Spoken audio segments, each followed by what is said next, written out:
Magandang araw po sa inyong lahat. Nung nakaraang last 2 episode ng aking video, pinakita ko po sa inyo kung paano po ako gumawa ng isang coconut bonsai materials na nagmula po sa niyog na bilip sa palengke hanggang sa makagawa po ako ng isang design na pang-collection ng mga coconut bonsai. So kahit paano po na ibigay ko sa inyo ang background kung paano po matuto gumawa ng sariling coconut bonsai collection.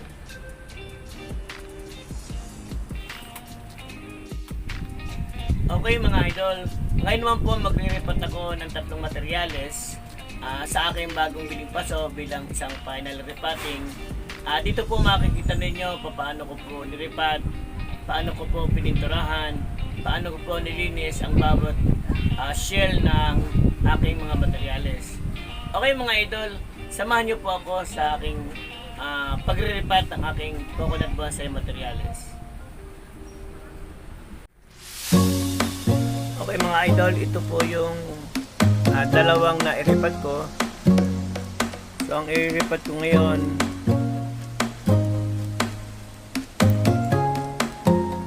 ito pong isa na to.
tulad ng nasabi ko na walang limitasyon po yung paggawa ng design.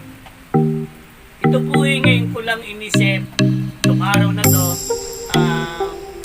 Ano kaya ako ang aking magiging design today? So naisip ko lang ang gumawa ng ganito na gold.